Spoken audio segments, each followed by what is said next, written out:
I just got the brand new EufyMake UV Printer. And in a previous video, I unboxed this brand new UV printer with you. And I essentially gave you a brief summary as to what exactly this printer does and the capabilities that it has. Today, what I want to do is slow things down a little bit. It answers some of the questions that I know you have with this brand new UV printer. We are going to talk about things like ink usage, consumables, and also take a deeper look into the software because I barely covered it inside the unboxing video, and I want to show you a more in-depth look on the software because I'm telling you right now, the software for this new UV printer is one of the easiest ones I have ever used. First, let's recap everything that I have printed so far because some of which I've not even shown you, and also I just want you to get a real idea of how much ink I've actually used so we can talk about ink consumption. So the very first print I did was this one, and if you purchase the UV printer, this is probably also going to be your very first print unless they update it because this was like not an option. They made me print this. Then the next prints I went to is my second, third, and fourth prints, and these right here are the coasters. This one right here is my absolute most favorite piece that I have made so far because it is absolutely gorgeous and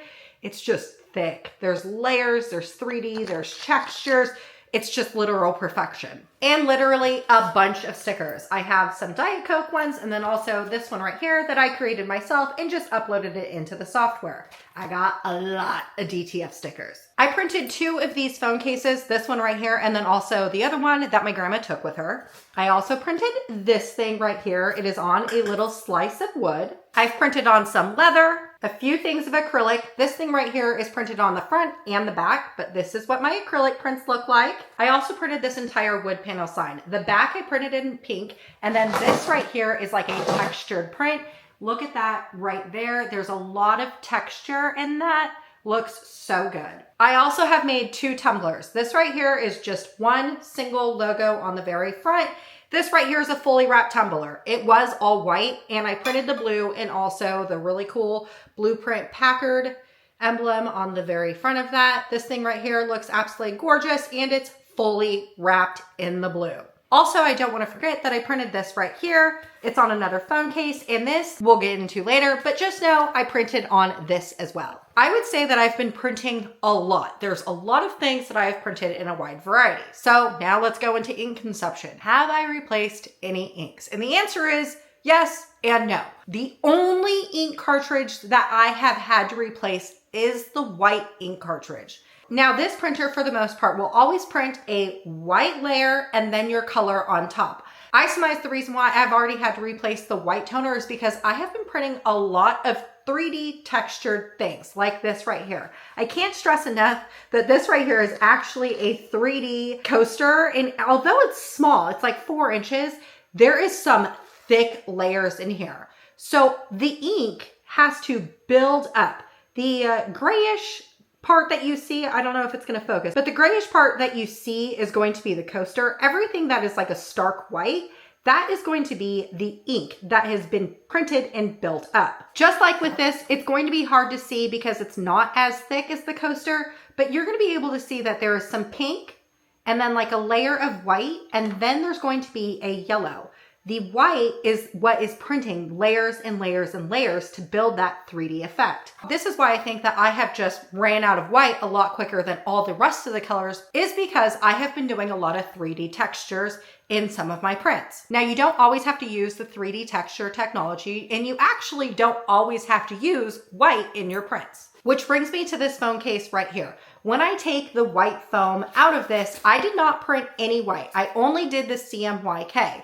And so now my printing that I have here is like a see-through type of sticker. It's not a sticker, it's printed directly on this, but you get what I mean. It is see-through. So if I were to pair this, let's say on my phone, it won't fit, but do you see what I'm saying? It's always going to pick up the color that you have behind it. So if you're printing this thing right here onto a white surface like a tumbler or even a phone, and the backing is white, you don't necessarily have to print a layer of white in order to get your thing to show like this. Just know when you don't do that though, and you pair this into something that's dark, this is what you're going to get. Now, obviously with any printer, because the UV printer is just like an inkjet printer or a laser printer, there is different technology, but the ink consumption, if we think of a printer in general, Ink consumption all depends on what you are printing and not what I'm printing. So while sometimes I may burn through ink a lot quicker than you, it could depend on the quality of my prints that I'm printing, how much color I'm doing, yada yada, you get it, so forth. Do I personally think that I'm burning through a lot of ink? No, I have done a lot of printing. And like I said, if I would have limited how many 3D textured images I have already done, I probably would still have that white, making it to where I have still a whole set of my initial starter inks. Now, outside of the obvious consumable of ink, there are a couple different other consumables that you will see when you purchase this printer. One of which is going to be if you are purchasing for the laminator for DTF stickers. Now, there are two things when you do the DTF stickers that you will have to purchase. One of which is going to be the sticker backing thing that I showed you how to set up in the unboxing video. The other thing that you will need is this lamination cover thing. This clear stuff, it was already preloaded in the lamination machine that I have. It's a really big, thick roll, so you probably won't need to rebuy it often, but just know that this clear sheet, it's unlike any other lamination sheet. It's just like a flimsy piece of plastic. What it does is it essentially picks up your leftover adhesive from your sticker sheet, leaving you with a nice, pretty little sticker. The next consumable that you'll find is actually on the flatbed and also the mini flatbed that is in the UV printer right here. These things right here, what I would say is like a Cricut mat. It has an adhesive on both sides. This right here doesn't have much adhesive to it because I've been obviously using it. But after this wears down, it tends to get not sticky. So you are going to have to replace this over time. Now, if you know nothing about me, know that I have a crap ton of Cricuts. I have been a Cricut user for like 13 years. And this material that's this like matte thing on this UV printer is just like a Cricut mat. And over on the Cricut side, I do know how to wash my mats to make these be sticky again. I'm thinking I could probably hack it to where I can just wash these and it be sticky, and then never having to actually repurchase another one of these mats. But just know that you will at some point either have to wash the mat or purchase another one because these are not sticky anymore. But it's not like a one-time use type of thing. You can see I've done a lot of random prints here. There's still a lot of life in this. I'm not going to replace it, although it is not as sticky. I'm still not going to replace it just yet, but just know, eventually you will have to replace the mats on either this one or the small flatbed if you use it often. The other consumable item that you will have to replace eventually is going to be the cleaning cartridge, which then is going to bring me to my next topic. But before I go into the next topic, this cleaning cartridge right here does fill up over time. You will have to replace it. Just to give you an idea, remember all the printing that I've done, one of these cartridges has essentially filled up my cleaning cartridge 37%. I still have over half of my cleaning cartridge that I can still use. So what I'm assuming is that the cleaning cartridge will fill up as equal as when you run out of ink, if that makes sense. Things that will affect your cleaning cartridge or will make it fill up faster are things that I'm going to talk about in my next topic. And that is, how hard is it to maintain this UV printer? Now, most people, if you have done any research on UV printers, a lot of people, their biggest complaint is I have to print something every single day in order for this thing not to clog. Well, here's the deal. You actually don't have to do a print every single day with this thing right here. When it's turned on and left on, like I turn it on in the morning, leave it on until I'm done printing at the end of the day, and I shut it off. When it's in an idle mode, every so often it will moisten the inkjet pads, making sure that it doesn't clog. When it moistens it, it takes the cleaning solution that's in that cartridge and cleans your heads, making sure that it doesn't clog. Now, at the end of the day, when you are done printing, let's say you are done printing on a Friday and you don't plan to come back into your craft room until Monday. What I want you to do is on the side of the machine, there is this power button. You have to press and hold the power button for at least 5 seconds. Then what it'll do is initiate the shutdown mode. The shutdown mode takes about 15 minutes and it does like a whole bunch of clicks and things like that. You can just leave it alone. Once you are in shutdown mode, you can walk away from your craft room. You don't have to babysit it. But what it's doing is the head of your UV printer is over in the cleaning solution, and the cleaning solution is moistening your inkjet heads or the printing heads. So then while it's in the shutdown mode, there's nothing that's going to clog because that cleaning solution essentially made sure that all of your heads are nice and clean and moistened so they don't dry up. Now, when you come back, let's say on Monday to start printing again, you're going to turn your machine on. It takes about 15 minutes to turn back on. And essentially what that's doing is it's now restarting all of your inkjet heads. So it is now running some ink through your heads, making sure that there is no clogs and you can get back to where you were started on printing, so on and so forth. Now, if you don't want to shut it off at the end of the day because you plan on being here tomorrow printing, just know you can leave it in idle mode. I have. And all it will do is like every 15, 20 minutes, you'll hear this like clacking noise if your craft room is in the same area as your house. My craft room is in my house. So when I'm sitting in the living room, if this thing's on idle, it will start to clack. That's just essentially the ink heads being moistened so it doesn't clog. So it's really intuitive, knows what it's doing. It's essentially a set and forget. You don't have to babysit this thing. And no, I have never had a clogged head or anything like that. I also don't do prints every single day and have had great success with this printer. One really random thing that I have been getting asked a lot is do you have to vent out with this printer? And the answer is no. There is an air filter in the front of this thing, and I think that just helps because the ink smell is, I mean, it's not terrible. I have a laser cutter. The laser cutter smell is way worse than this. It just filters it out, but you don't have to vent out of a window or a filter or anything else like that. I'm unsure why I keep getting this question because I've never seen any other UV printer needing a vent in order to operate, but I just wanted to answer that because I have been getting that question often.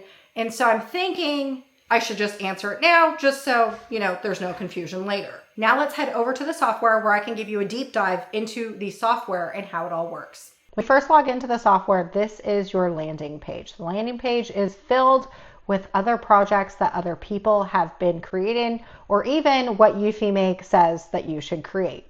Also, if you wanted to, you could just click on one and we could customize this design. And a whole new canvas is going to pop up where you can customize the design. So if you have zero design skills, don't worry.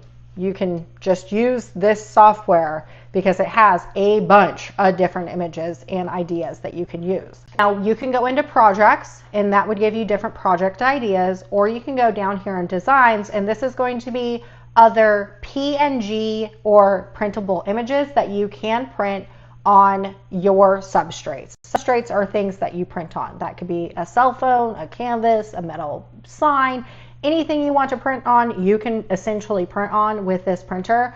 All of these images that you see on the screen right now are all available for you to use and print. And then obviously there's different categories to make things a little bit easier. And then you can also search for content here at the very top. Now, the one thing I really like with this software is that they have like AI capabilities. And so you can turn like basic pictures into really cool 3D works of art, or even pictures you can turn into different like cartoon images or more, you know, more 3D images like my Statue of Liberty magnet that I painted. Anyways, they have a bunch of really cool like AI filters and stuff like that, and they're super easy to use. Now, apparently they do have a subscription. I am on the free plan. You can see that I'm on the free. The free has 500K templates, 20 AI credits, and then 500 M's of local upload space. I personally have not needed a use to upgrade. I haven't found a use or a need to upgrade, so maybe this will be different at a later time, but just know I am currently on the free one. You can see I'm on the free plan, and I don't find a need to do anything more than that. Okay, going over here at the top from the house, you get this like little, these like toggle marks. This is going to be like your idle screen for your UV printer. So right now you can see that my UV printer is in idle mode. These are the other projects that I have been creating.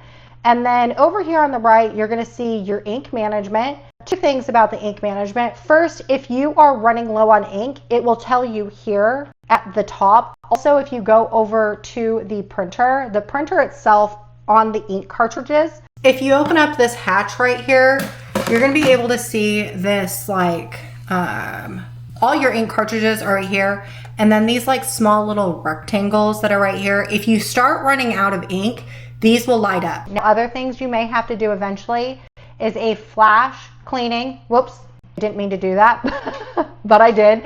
You can also do a clean. The clean is essentially cleaning your heads. Again, if you don't shut the machine down properly and do the full 15-minute shutdown process and it doesn't clean on its own, you probably will have to do the clean. That is the same exact clean. And then also a deep clean. So again, if you do not shut your machine down properly and your machine gets clogged, you're going to need to do the deep clean. But what I strongly suggest is to avoid having to do any of those cleanings. Just make sure and shut down your machine properly at the end of the day when you're done using it. Then also down here, you can do camera calibration if you need it. You do it once during the setup process. I've not needed to do it again since setting up my machine. Then you have like a self-checking. I've not needed to do that. You could do a test print if you needed to. This helps for when you are changing out your cartridges, just to make sure that your cartridge is fully primed and ready to go. But outside of that, you don't need to do it again. And there's just a general maintenance one. And this is where I saw that my cleaning cartridge is 36% used. Among the other things, and there's like thousands of hours left for the scraper and the air filter, so I'm not even worried about that. Okay, so now let's get into like the business. Like, how in the world do we use the software? It's really easy. At the very top, you just press the plus sign. This window is going to pop up. And again, everything that I'd shown you at the very first in the home screen, like the templates or even the elements, this is all right here readily available. Also, they have a text feature where you can add in your own texts. You also have AI images. This is the same thing that I showed you at the very first screen in the home page, where they have different filters. They also have different textures if you wanted to create your own textures. And then this like great button that I love so much, which is called upload. And this is where you can upload any JPEG image, a PNG, JPEG, SVG, all of these different types of images. You can just drag and drop into this design studio. I love the fact that it's super easy, like literally so easy.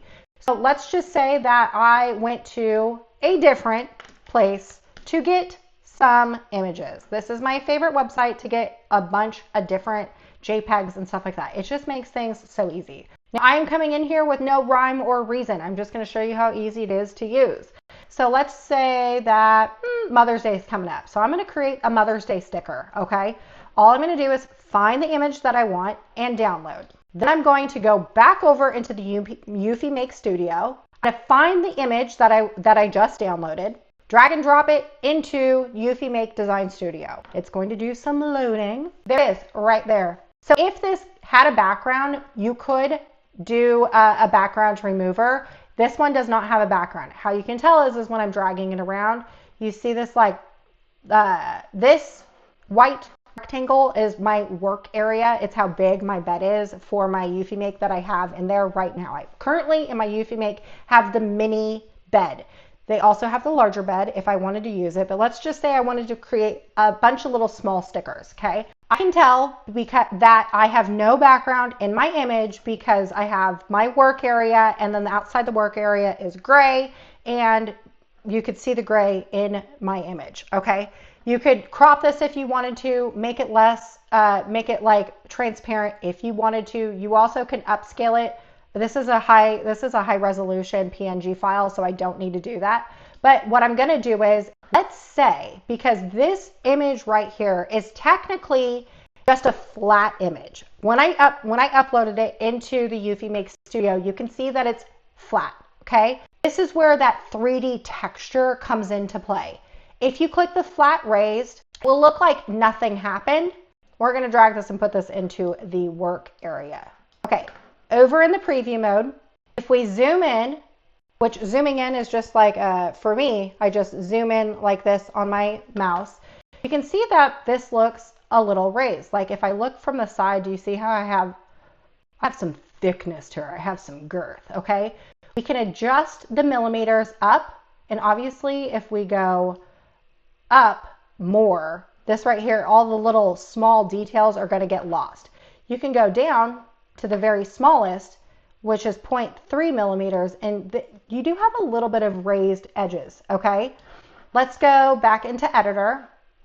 Now, instead of doing flat raised, let's do pattern texture. This is where you're going to have like those diamonds or those AI features that how many do you get? Like 200 or something like that a month. This is where you're going to be using them. And now what you want to do is come down here to preview. You could just leave it here on the right where, you know, you can see it over here on the right, but it's really hard to see. So I'm going to come down here to preview and I'm going to open things up, because then what I can do is zoom in and I'm going to be able to drag this around. Remember when I did the raised, everything was raised. Now with this one, do you see how some things are raised and other things aren't? So like that mother, all the writing that I have is not raised, but like the clip art images are raised. You can come over here under height settings and you can drag this up. And when you drag it up, you're going to have more of a thickness, just like that coaster that I had, that real thick coaster. You're going to have more of a thickness, or you can go down and not have too much of a thickness. You can invert this when you're done looking at the editor, and when you're done, you know, changing out your heights and stuff like that, just go back over into editor. You can click on your image. If you want to do relief texture, do relief texture. It's going to cost you 2 diamonds. I don't believe you spend the diamonds until you print them. I'm not 100% certain, but I'm pretty sure that's how this rolls here. Now, when it's done generating, all you do is just press preview.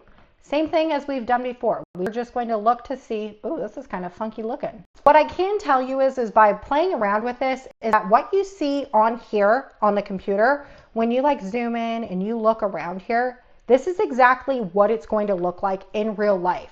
So if you're like looking over to the side and you're like, oh my gosh, what is that? That purse is like super raised. If you don't like that, that's what it's going to look like in your finished product. Actually mind-blowing how real the software is. I just exit out of that. You know what I've determined is I'm going to print these stickers because I love them. I'm going to put them inside some of my orders that I have for my cardstock warehouse because I love gifting cool things that I make over there. And I'm going to fill up my page, copy and paste with the same image. I have 3 stickers. I don't want to make them any smaller because I don't want them to be super small. Now, essentially, that's it. The software is that easy to use. But since we're here, let me show you how we make these stickers, okay? Now we need to go back over to the UV printer and set up the little sticker sheet, and then we'll go back to the software. It's a little bit of back and forth. I'm going to be using the mini flatbed to make these stickers, right? This right here is what you're going to need in order to make those DTF stickers. Now, taking one sheet out of my pack, there's going to be 2 sides. There's like this paper side and then something that has a plasticky film to it.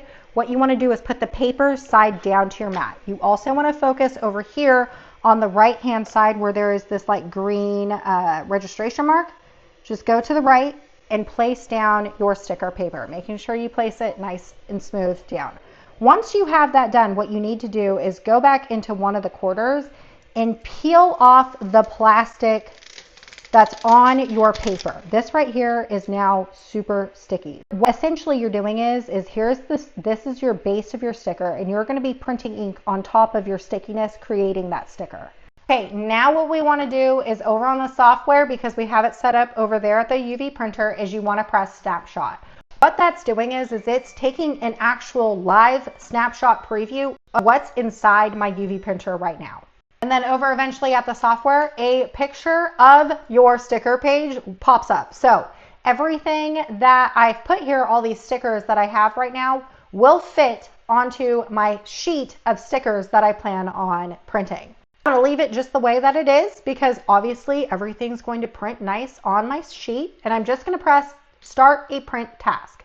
The next screen is going to load up, and this essentially is where you pick your settings. I remember when I said you don't necessarily have to print on white. You could change it to where you only print on CMYK. This is where you do that, okay? So I don't need to press the snapshot because I already did it in the setup process. But what you want to do is come over here into material. Now, if you are printing stickers, you want to keep it on custom. If you're printing on wood, choose wood. If you want acrylic, choose acrylic, metal, so on and so forth. But again, I'm choosing stickers, so I want to keep it on custom. Then over here on ink mode, this is where you're going to be able to choose. Now, this may get kind of confusing, okay? For the first color that is listed, that is going to be the very first thing that gets laid down onto your bed. So if I were to keep it at white, then CMYK, what happens is you'll get a layer of white printed on, and then the CMYK, the color, gets printed on top of that. If you wanted just the color, remember in that phone case that I showed you where it was kind of clear? If you only wanted that, then all you would need to do is CMYK. Now, the gloss varnish. Let's say you wanted to create this really cool tone-on-tone texture item. So let's say it's like a black matte phone case and you wanted to put like a black leopard print on top of it, but only using gloss. You would be able to only put gloss on there. So what would happen is you have a black matte phone case and then a glossy leopard print over the top of it. Super cool. Then you can just print white if you wanted to. You could do the CMYK plus white, which is what setting I used for my acrylic. When I printed my wedding picture on my clear acrylic, I did the color first and then white on top. That way, when I flipped it over, I could do another print on the very top of it, creating this dimensional look. You could do color, white, and color again. You could do color and gloss only if you wanted to. You could do white, color, and gloss, making it a glossy finish, or because I'm doing sticker, I need to press the sticker, okay? Now, depending on certain things that you choose, you may be able to change the quality over from high quality, standard, or draft. Okay, going back, I'm gonna keep this all over into sticker, and then I'm just gonna press start print. When that's done, what's happening is you know how my printer's over here, my computer's over here? My printer is connected via Wi-Fi. So it's sending my file from here over to there. If you didn't want to be connected via Wi-Fi, you don't have to. You can set it up to connect into your computer. However, the one thing that I love about being able to be connected onto my Wi-Fi is that I can use this machine anywhere.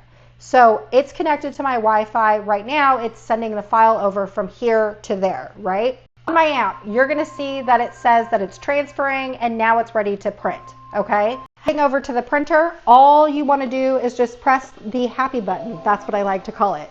It's going to start printing. Now, there's so many great things about this printer, but one of the things that I love so much is that I don't have to sit here and babysit this machine. Unlike my laser machines, if I'm cutting on my laser, I have to stay because there is fire within that laser. But with this printer, once I'm printing, if I want to like leave the house and go for a walk or go to the grocery store or even like, you know, putt around my house doing my own thing here, I can do that. I don't have to babysit it. And I also can monitor like what it's doing from my phone. So there have been times where I have been printing out for a walk in my neighborhood and I was just curious. I'm like, how much longer my printer had to print. All I had to do was pull up my phone and had in real life data of what's going on here. The other great thing about having it hooked up via Wi-Fi is let's say, and this has happened obviously with the white, I was like in my living room not babysitting my machine, okay? I ran out of white. The machine paused, sent me a notification on my phone saying, yo, Ashley, you need to go back and put some white in there. And so I was like, okay, got a notification on my phone, went to the printer, changed out the white, and then it said ready to, like, press play, ready to go. So I pressed play and it picked up where it left off. Had I not been connected via Wi-Fi with this UV printer, I would have never known that. So I would have been waiting all day long or just sitting here waiting for this printer to get done printing. I love the fact that it is essentially a set and a forget. If there's any type of alerts or anything like that, you just get it on your phone. You have nothing to worry about. Now, since I'm making stickers, there's going to be a little bit more work than it would take if I was just printing on like a cell phone case or a picture case or something like that. So once I am done printing, I will show you how we create the actual full sticker for if you wanted to sell it or gift it to somebody else. Okay, so the stickers are finally done printing. Before I show you this, what I want to do now is turn this on. So just flipping the switch on the back and then making sure that it's heating because it does need to be heated. This right here is a laminator for these stickers. Now all we want to do is take this off. Okay, the reason why we have to laminate it is, do you see how my finger is now stuck to this? That's because there's like all this extra adhesive, right? We don't need the extra adhesive. All we need is the printed sticker. So what we have to do is once the laminator is done heating up, we are going to put it in the laminator. The laminator is essentially all it is going to do is pick up the extra adhesive stuff, leaving us with a really cool sticker. You'll know that the laminator is done heating up when you get all 3 green lights. Taking this thing, you want to make sure that you're not touching the sticker with your fingers, because otherwise your finger is going to get stuck to it. But you just need to drop the hatch down and slide it in. I can do this with one hand. So the laminator is going to suck it in. Okay, it's done. This is my sticker. I'm going to take this little razor blade thing, push down, and just cut it off. And that is the finished sticker. Okay, so obviously if you're going to be selling these, what you want to do is cut them down to size and cut off all this extra stuff that you don't need, okay? Then you're going to be left with a sticker like this. And how in the world do you get this onto your item? All you need to do is peel these 2 away from each other, okay? Then what you're going to do is you're going to place this onto your item, like my water cup. I had to go find it. Okay, so all you're going to do is take your sticker onto your water cup or any type of whatever it is that you want to put your sticker on, and we're just going to lay the sticker onto the cup. And you're just going to press down, making sure that your actual sticker is laying nice and flat. And just like with any other traditional sticker that we get anywhere else, once you have it placed on there, okay, don't leave the ugly white lamination sheet. What you want to do now is peel the top layer off. Invigorating content, I know, but you do want to do this nice and slow so you don't rip your actual decal, because that would be the pits. Okay, when you're finally done, all that extra stickiness that was on that original piece of paper is all left over on this. So we're just going to crumple that up and get rid of that. But you're going to be left with a sticker like this. And let's just focus in on these really, really small details, like this lettering right here. And do you see the antennas for the butterfly? This right here is super thin and super small, and it looks phenomenal. So not only did we create a UV DTF sticker, but the printer capabilities of this is super fine and it's capable of just printing the smallest amount of details. So no matter how big or small your items are, they're gonna come out crisp, clean, and looking fabulous. Also, I have put, now obviously I haven't put this particular sticker in the dishwasher, but these stickers right here, I also printed with my UV DTF printer, and I have put this in the dishwasher now 2 times, minus this. These stickers right here 2 times, and they're sticking fabulously, and they are not coming off, totally dishwasher safe, waterproof, so on and so forth. Looks so good. So if you're worried about the longevity of the items, they last for a long time. Now, hopefully by me doing this second video, in addition to the original unboxing video of the Eufy Make UV Printer, that is a mouthful, I was able to answer a bunch of questions about the new printer. However, I'm sure I missed something. And if you have any questions about this printer, make sure and put them in the comments of this video. Why? Because not only will it help me become a better creator for you, but also that I can answer your questions in real time there. So when other people have questions and stuff like that, they can look down there, see if their question has already been answered. So you don't have to wait for another one of these videos just to give you a third video to the follow-up of the first and the second, if that makes sense. All right, y'all, I sure hope that I inspired you to purchase this UV printer, because I honestly think that every single crafter needs this brand new UV printer in their craft room. I'll see you on the next one.